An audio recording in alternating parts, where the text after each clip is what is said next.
issued a severe thunderstorm warning for Floyd County in northwestern Georgia, southwestern Gordon County in northwestern Georgia, northwestern Polk County in northwestern Georgia, central Chattooga County in northwestern Georgia, until 6:15 a.m. Eastern Daylight Time.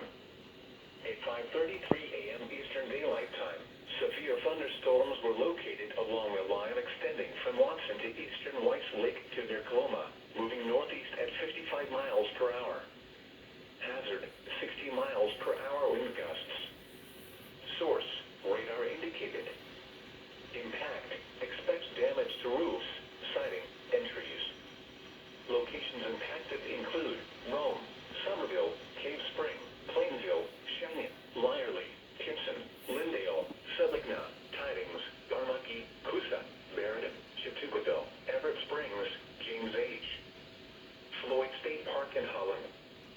For your protection, move to an interior room on the lowest floor of a building. If you see wind damage, hail or flooding, wait until the storm has passed, and then call the National Weather Service toll-free at 1-866-7-634-466 or tweet us your report at NWS Atlanta.